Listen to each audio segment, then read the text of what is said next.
Hello and welcome to the 1916 Company podcast. I'm Tim Masso here with Armand Johnston. If you have questions, comments, or ideas for future episodes, this is an interactive show. Send your queries or thoughts to podcasts at the1916company.com. So Armand, this was a topic you suggested, and I think it's a great one. The history of Vacheron is vast now. It's over a quarter of a millennium, but only 28 years of that is under the stewardship of the Richemont Company. So we're not going to go back to the mid-18th century, but we're going to talk about some pre-Richemont Vacheron and opportunities that are out there for collectors. I think I'm probably focusing on the much older stuff, so why don't you lead off? Because, again, your idea, you've got the con.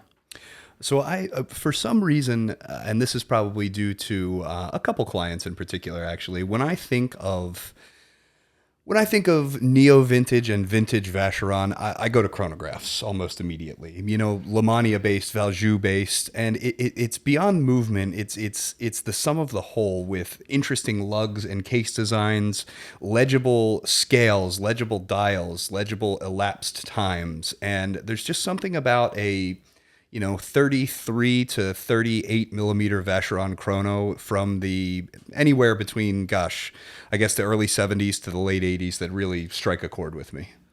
Okay, so that's interesting. That's where you start, because I thought that I was going to cover some vintage, but I didn't want to go so far back that the pieces are either one-offs or they're not relevant to what's being made today. So I decided I'd start in 1948 with a watch called the 4240L. Now, everyone remembers the pair that came out in I say everyone remembers, a lot of people remember the pair that came out as part of the Historique collection in late 2017. One was the triple calendar 1942, which was a steel watch with a triple calendar and a radial date and cowhorn lugs. And then the other was the 1948, which was the 42, but with a slightly different lug profile and a moon phase. Well, the 4240 of 1942 was that triple calendar watch. It was the precedent of the Historique. And then the 4240L for Lune is the moon phase version that came out in 1948. And this watch, which is only 35 millimeters in diameter, maybe 36, depending on how you measure it, it's powered by a LeCoultre 495 movement. It's really rich. It's everything that makes Vacheron great. And you mentioned before the lugs to me. Vacheron probably doesn't have a truly enduring design icon. I'm not sure you can span the decades with any one shape and say it's been a constant. But lug profiles from Vacheron have always been sexy. And this was a great example of that very early on, especially since both those watches, the 4240 and the 4240L, they say if you were good in a past life, you come back as something better. They're still with us today in the catalog. Just things like the horn lugs, like the teardrop, like the flame lugs. They're all slightly different and very similar at the same time, but it's something that Vacheron is somewhat recently, you mentioned the triple calendars, and I would say Corne de Vache is also in this range, have somewhat recently brought back into their collection, and it's vintage inspired, but the modern versions are fantastic as well.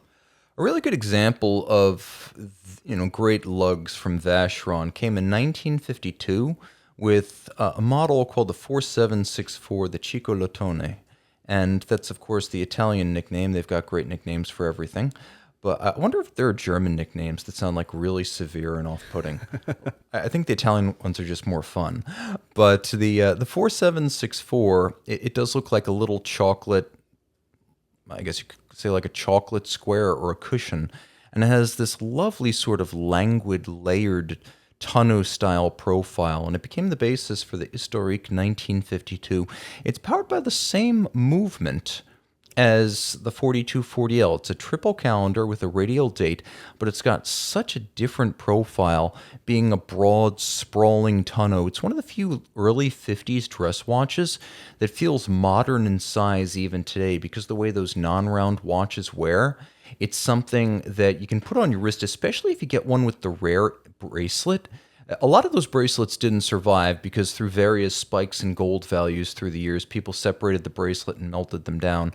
But if you find one of these old 4764s with the bracelet, especially in rare rose gold, Oh my gosh, it's a little piece of heaven, and it's a beautiful union of a Lecoultre movement and a Vacheron shape, and that's what Vacheron did so well, unifying the best elements into a watch. Now, correct me if I'm wrong, this is the start of the Toledo line, or is this pre-Toledo? Now, I think the start, if you were looking at the very beginning of that case shape, I want to say they were at least 1 year ahead. I think the original Chico Latone was 1951, but it wasn't a calendar watch. I like my calendar watches, and I have good bad memories of this one. Okay, let me explain. Back in the Watch You Want days, we had one of these on consignment, and I made one of my earliest videos featuring this watch, and someone immediately bought it off the video. The only problem, we didn't ask the consignor for permission. We just sold it, assuming it was standard operating procedure. We always asked first. For whatever reason, we didn't ask. We sold it. The person who offered it our full asking price. We thought it would be fine. But the consignor then went and watched the video and decided he'd fallen back in love with the watch and he wanted it back. So we wound up having to find this was like a nightmare search. We found the Omega Cosmic from the museum collection that was very similar, and we gave him that. So we wound up making money, but only a little on the deal, and we had a very pissy, sentimental customer who wanted his watch back after watching the sales pitch video, and we had to explain to him that the video worked too well. So, I'm just going to throw out another one too, since I'm sort of dwelling on this 40s, 50s time period. Everyone knows the Corne de Vache chronograph, so I don't want to get too into that. But there was a Valjoux-powered watch called 4178. It was about 36 millimeters.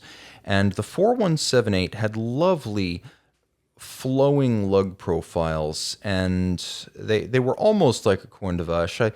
I would say best way to describe them, cow horn or maybe claw lugs or teardrops. And I think that's probably the best way to describe them, because whereas the Corne de Vache comes to a point, these started narrow and then they got broad towards the end, like a drop of water. And Vacheron brought this watch back in 1992 or 91, excuse me, as the 47101. And now it was Lamagna powered, but it was a bigger watch, 37 millimeters, not much bigger. This was sort of right at the beginning of the Historique collection, which was a really forward idea. Longines and Vacheron were first with this idea that you would take your all-time classics and then reissue them in very small, very special editions. Longines started it with the Lindbergh in the 80s, and then Vacheron followed very shortly after. But this 1992 47101 was, I think, a breakthrough piece for Historique. It was something that was made in small numbers, that was a classic in its own right, that is collectible in its own right, and they didn't make a whole lot of them. We're talking maybe 1,100, all versions, the 47101, and it became the 47111 in the late 90s with the display caseback, which is probably the version of this that most people remember, if they remember it. So the 47101 is an amazing line, and it wears, I believe, in a 35 or 36 millimeter case, and it is outrageous. I've looked at those now for a few years, actually, thanks to a couple of clients, and just discussing the watch over and over. And they have various versions of the piece. There is a platinum salmon dial. There is a black dial yellow gold piece. The 47101 is about 1,550 pieces. 1,250 in gold, and then the rest in platinum. And that is a really rare watch when you consider a production run that spanned most of a decade. These were made in small quantities. And if you want the brass ring, you want the ultimate, go out and find the platinum one with the salmon dial. Guys, it's out there. And the beauty with these is these can still be had in the, probably high teens, low 20s right now, model dependent. Now, your platinum with salmon dial is probably going to be up in the 30s, mid 30s, give or take, just due to rarity. And honestly, the platinum mixture with salmon dial craze of the past couple of years. But they're, for what they are, they're bargain watches. While I love some of the subsequent Vacheron chronographs, a lot of them tended to be large and hard to wear. So this is a really nice piece. A fantastic modern watch that could, I guess, be construed as vintage in its own right now. Early 90s, that was a long time ago. Kind of that, we're using the phrase again, kind of that neo-vintage era that has emerged over the past few years. Yeah, I'll go with that. I would say one watch that, unless I'm mistaken, I don't think there's an historique version. The Vacheron Thunderbird with rotating timing bezel was the model that came out in 1962, made for about 10 years. It's the 6782, about 36 millimeters rotating timing bezel, arguably, depending on how you look at this, the first Vacheron sports watch. And at the very least, it could be considered a pilot's watch or a traveler's watch of sort with the rotating timing bezel. A really cool piece, caliber K1072, which was, I believe, Vacheron's first Geneva seal automatic. It was JLC based, but it was extensively modified by Vacheron to become Vacheron's movement. And the finish, the quality, the time spent on it, you see when it speaks to that. So this is a pretty forward-looking watch for Vacheron between the automatic winding and the timing bezel, and it's rare. They probably only made 100 to 120 of them, and every example, there's no ultimate version of this like there is with the Platinum Salmon 47101. Every version of the Vacheron Thunderbird is the ultimate Vacheron Thunderbird. So any 6782 you've got that's both real and not busted, that's the one you want.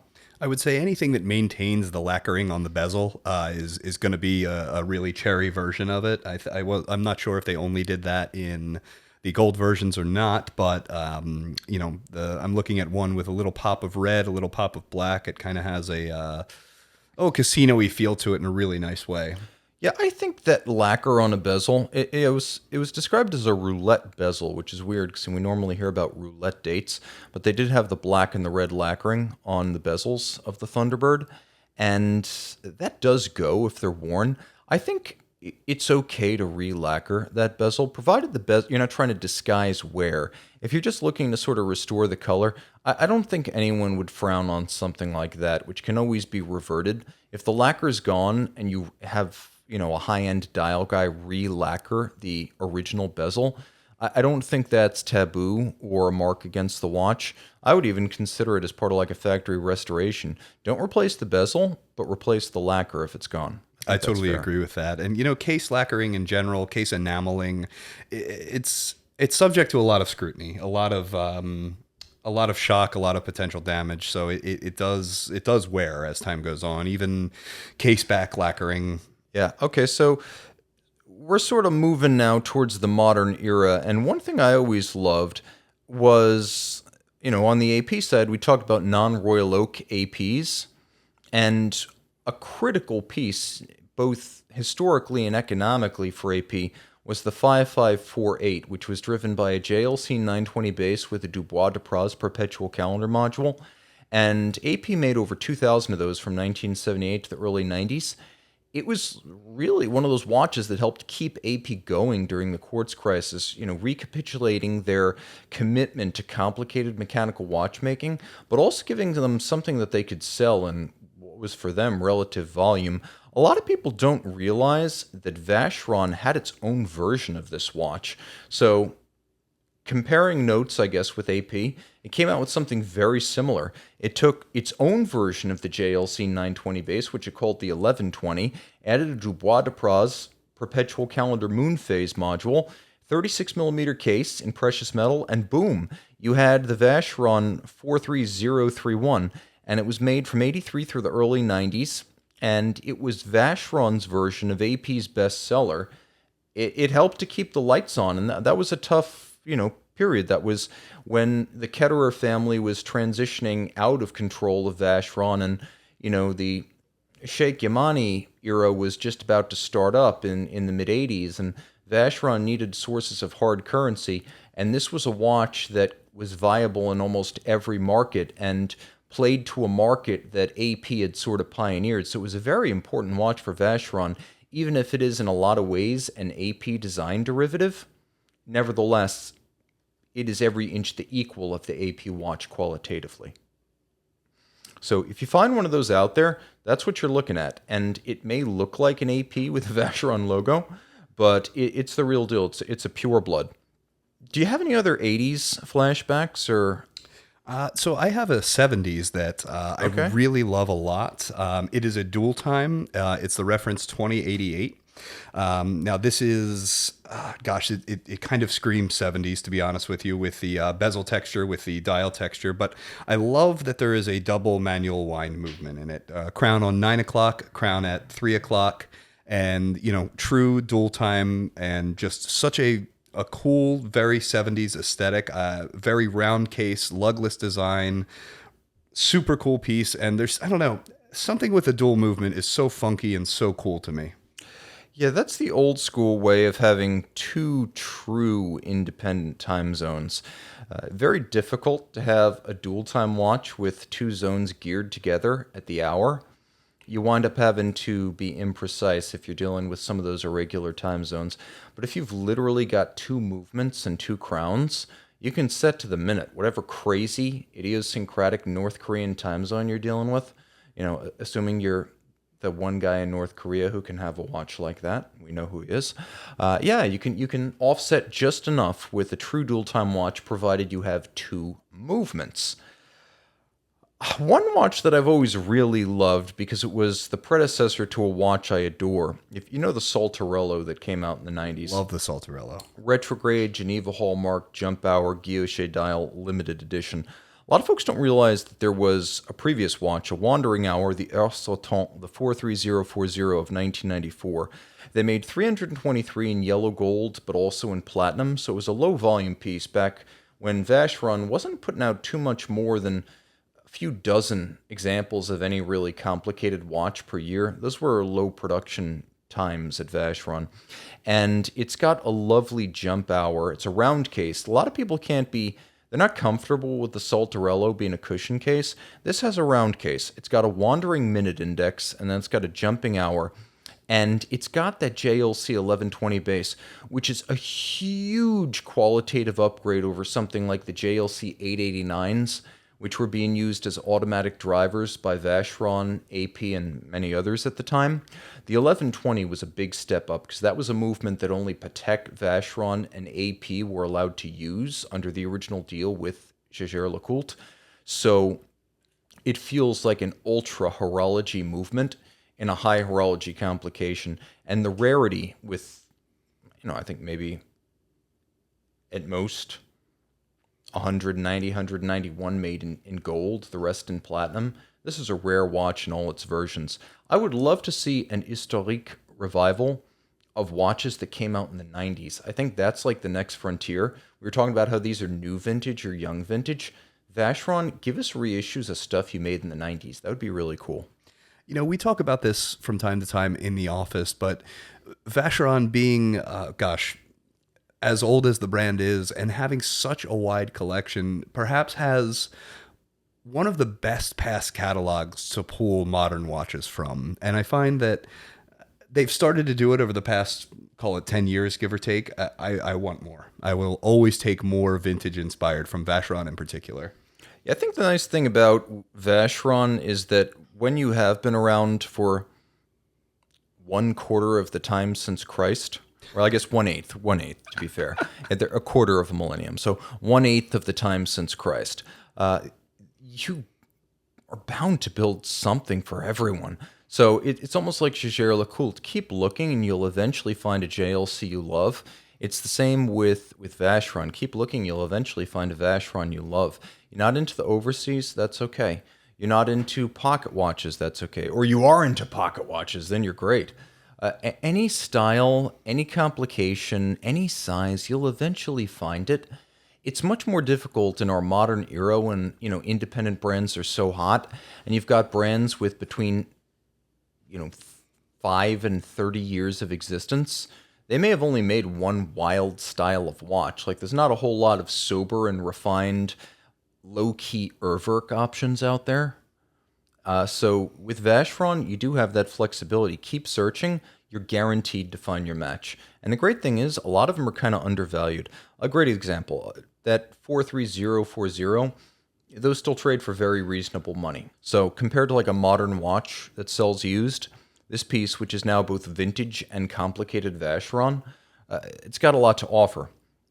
I would even say that a great value is a watch that also came out in the early 90s. And a lot of people don't know about this one, but in 1992, the 49005. This was Vacheron's first series production perpetual calendar chronograph. And unlike the ones that came after, this one was automatic. And it had a Frédéric Piguet base, which is a really fine high horology, integrated automatic column wheel vertical clutch chrono. It was designed by Piguet for Blancpain. It was always upscale. It was always ultra thin. And combined with a perpetual calendar module, this gave Vacheron a higher gear. This is a gorgeous watch, and it is evocative of earlier timepieces. It's evocative of the AP perpetual we were discussing earlier, and there is something to a perpetual chrono it's a true Grand Comp. It is, when I think of Grand Comp, perpetual chrono is perhaps the first thing I think of. Yeah, the prestige of a watch like this in the early 90s, this was considered to be one of the 7 Wonders collection that Vacheron came out with back when they were doing all these crazy, complicated watches to sort of announce their return to the scene in the early 90s. This watch was breathtaking. There was nothing else like this. And it's rare. You get 500 in gold and about 300 in platinum. And again, there is a salmon dial floating out around there. So very few things were set in stone at Vacheron. So requests were taken and specials were made. So if you look hard enough and long enough, you might find really crazy versions of this watch. You know, something like yellow gold with a black dial or something that really, really pops. This was a very special watch, and people still reach out to me asking, Tim, what is this? I've never seen it. And I'm like, well, it came out in 92. It was made for a decade, and no one talks about it. Vacheron, you should be highlighting the fact that you've got this kind of history. Now, is that when the first Mercators came out as well? Or was that a couple of years after? Mercators were a little bit later. Okay. Mercators were later. But this was a really groundbreaking watch when it came out. And the prices are reasonable. If you've got one that's full set, box and papers, never polished, platinum case, maybe you're probably going to test the market for it. But you should not need anywhere near $50,000 to buy one of these. That's my feeling on that. I don't know why I am stuck in the 70s when I come to design, but the Royal Chronometer is another piece that is kind of low-hanging fruit as just a cool wearable design to me. And it's kind of, not to compare to Patek, but it's kind of Nautilus adjacent to a certain degree. Okay, you're talking about the square version? I am. Mm-hmm. This has more of the ellipse feel to it, shape in general. But there's something about the angular case. There's something about the oblong nature of it, and I just it screams 70s design in a way that Royal Oak does, in a way that Nautilus does, and it's still its own concept. It's its own design. Yeah, that's a really cool watch, and in a period when there was a lot of I think there was a lot of interest in square watches. Not all of them went the distance. There are some watches from the 80s, like you see someone walking around with a Cartier Panthère, and it's like the watch Gordon Gekko wore. It seems a little bit dated. The Royal Square, still seems extremely fresh. It doesn't feel like a refugee from the era of moguls by the pool in Miami. Now, I will take you back to your Square 222 because that is an awesome watch. Holy smokes. Super cool. Yeah, speaking of the 222, I think we have talked so much about the modern version that came out 2 years ago that it's worth remembering the original version. First, misconception. A lot of people think it's a Gerald Genta design, and while it might have been inspired by Genta, it was actually designed by a very young Jörg Heisek. So the original 222 was part of that bumper crop of integrated bracelet sports watches from the 1970s.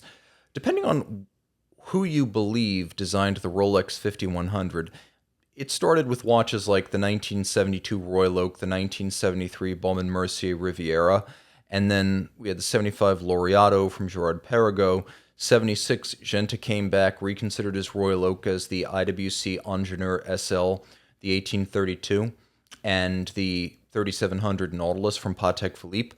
But in '77, Vacheron Constantin commissioned Jörg Heisek to design something in that vein to be powered by the same movement as the Royal Oak and the Nautilus, because again, only those three companies could use that movement.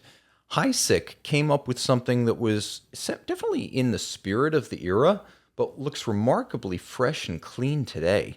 The 222 was a beautiful watch, and it felt of its era without being derivative of its rivals. And we talked about references, how the 222s always had reference numbers. For those of you out there who are wondering, what is the jumbo reference of the 222? It is the 4418. And there were three different versions of it. There was the steel one, made in about 500 pieces. There was the yellow gold one, made in about 100. And there was the steel gold, made in about 120. And I go back and forth on this, but I think a steel 222 might be my ultimate birth year watch, because I was born in 1984, and I believe the whole 222 line wrapped up in 1985. But that might be my ultimate birth year watch, if we're not counting like highly complicated Patek Philippe's. That's a very left field birth year watch that I absolutely love. That's awesome. Yeah, a lot of people try to get some serial number matching Rolex or something, but it would be for me like the 222. What else could I say about the 222? Right, the reason 222 is not the reference number, people think, oh, well, it's the 222. No, it's not. 222 was the age of Vacheron, the year that watch came out. Oh, I love that anecdote. You just taught me something, as you always do. So that's a fun piece. Now, if you are into the 80s, we talked about watches that haven't aged. The Vacheron Constantin Fidas sporty watch line is what followed up the 222s. These do look like they came out of the 1980s, but that's not a bad thing. People love watches that feel like they came out of the 70s, and 10 years ago, that was not cool. Now it is. 10 years from now, 80s watches that look like, something Gordon Gekko or, a young Donald Trump might have worn, those watches are going to have a lot of period cool factor to them. And a lot of them are very appealing because today we have more women in watch collecting, and those 80s watches are smaller. So you can get a man's mechanical watch or mechanical chronograph, and you can wear it on a smaller wrist. So I think a combination of what was uncool coming back into fashion and the arrival of more people interested in smaller watches is going to help to bring very distinctively 80s watches like the Fidas or the Rolex Tridor or the Cartier Panthère or the grill dial Cartier Pasha. I think those are going to be coming back in fairly soon. So, again, we're being a little bit controversial here with Gordon Gekko and Donald Trump wearing the watch. But you can imagine yourself in Miami Vice, white Testarossa, Armani jacket with a T-shirt, wearing one of those watches. A Bell 1911, the 1911 chronograph powered by the El Primero from the 80s. That's very cool now, especially if it's two-tone. But we're getting a little bit sidetracked. We were talking about Vacheron. And I'm wondering, do we want to talk about the watch that was planned during the pre-Richemont era but didn't launch until it? Do we want to talk about the first overseas? Do we? I actually absolutely want to talk about the first overseas because there's a small aspect of that watch that's finishing-wise that I think is an outrageously amazing touch, and I'll chime in when it's appropriate. So the original Overseas was designed as a reboot of the 222. That was the guiding light, but it was not a reissue of the 222. It wasn't like an historique 222. Initially, that was the goal. And Vacheron didn't have an in-house design team at the time. So Vincent Kaufmann, who would later become their in-house design director, and a well-known independent designer named Dino Modolo, who did work for a lot of brands, they came up with a reimagining of the 222, and it was the original reference 4240. So the 37mm OG Overseas, which was an interesting watch. Aside from the fact that it was by far the thinnest standard Overseas for a man until the 2000V came out in 2016, that original Overseas had by far the most intricate and intricately finished bracelet of any watch Vacheron ever made. And that's exactly, this is another thing, Tim, that you've taught me over the years of me talking to you and watching your videos. The underside of the bracelet is high polish. I believe it's actually poly noir of the Gen 1 Overseas. And I think that's something that every luxury brand can take a page from. That is such an underappreciated aspect of finishing, because it makes the bracelet svelte. It makes the bracelet supple. It doesn't pull your hair in any way. Now I'm hairless on my arms, so I don't have that problem. But I know that that's one of the things that people talk about with overseas bracelets, in particular, the more modern ones, due to some of the angles. However, the smoothness of the finish on the underside of the Gen 1 just blows me away. I remember watching one of your videos, and as soon as I did, going to the vault to look, and I was just flabbergasted. It's such a cool touch. And the watch is full of cool touches. The clasp is, depending on who you ask, over-engineered or overly finicky, but it includes both a clamshell lock and a little switch that locks and unlocks it. You do have the mirror finish on the underside of the links, which is something I've never seen on any other watch. It is super thin. The third generation Overseas we've got with us now has a thick case, a bezel, and then a plinth or a little ring underneath the bezel. On the Gen 1 Overseas, it was flush to the case. And back then, you had tritium on the dial. You had legitimate factory-applied tritium on the numerals, the indices, and the hands. You had blue dials. You had salmon dials. You can get yourself a stainless steel tritium salmon dial 1990s Overseas, and not only is it both a credible vintage watch, but it's one of the coolest possible modern watches. I like the amount of options that you have in Gen 1 Overseas. I like, in terms of the time date versions, I like the crown guards being a little bit chunky. I like the flanks of the case reaching into the bracelet. It's an integrated bracelet, yes, but it's more so the case integrating the bracelet than the bracelet integrating into the case, if that makes sense. Yeah, I definitely see where you're getting that, and I agree with it too. I would also say, technically, it was a very accomplished watch.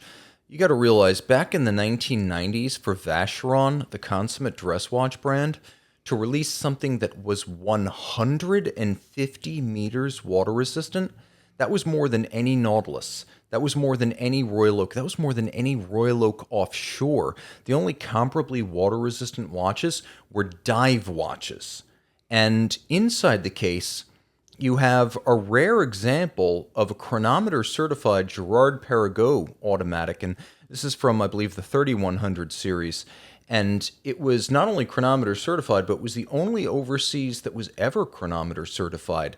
Plus, if you look at the current generation Overseas, the one made now with the Vacheron movement that's Geneva Hallmark doesn't have hacking seconds. The first generation Overseas with its GP chronometer movement, hacking seconds.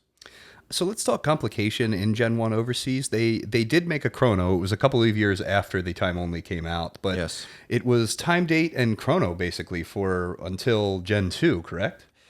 Yeah, it was, the Gen 2 introduced a bunch of things: perpetual calendar chronograph, the dual time, and what we had in the first generation was 96, we had the automatic. We also had some mid-size and quartz options that were part of the line. And then 1999 until the end of Gen 1 Overseas in 2003. 2004 was the new model year for the second generation. But from 99 to 2003, they had a Frédéric Piguet-powered Overseas chrono, which was perfectly legit because that was the same movement used at the time in the Royal Oak chrono.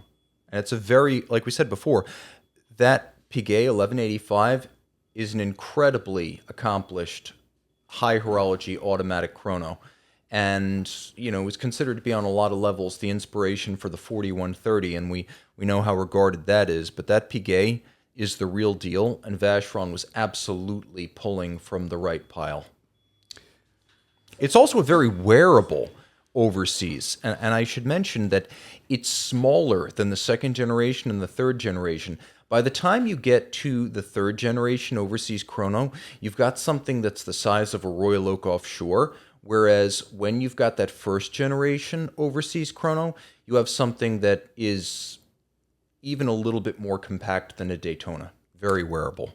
Beyond that, the pricing on the Gen 1 overseas is really, truly fantastic. You can get special dials in the mid-teens. You can get, for example, something like a military dial, Gen 1 overseas, you can get in the, well, gosh, we have one listed on our website at $99.50, I believe. So that is a Trinity brand sports watch that is just super cool, a little bit funky, a little bit... the military numeral dial, so to speak, is kind of AP adjacent of that time. I think Vacheron does it better. Yeah, a lot of people know the AP 14790 ST military dial. A lot of folks don't realize that Vacheron made something almost the same size at almost the same time. A little bit of a difference. AP had these radially arrayed numerals, whereas the Vacheron is vertical, but it's a fantastic looking watch that is, in my opinion, better built than the AP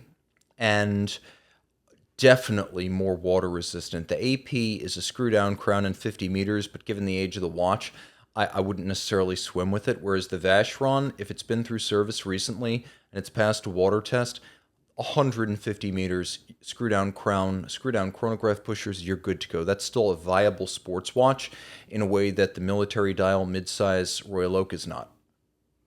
A really cool piece and a great suggestion, because in addition to all those different colors, silver, black, blue, and salmon, you also had different kinds of indices and numerals on the first generation overseas.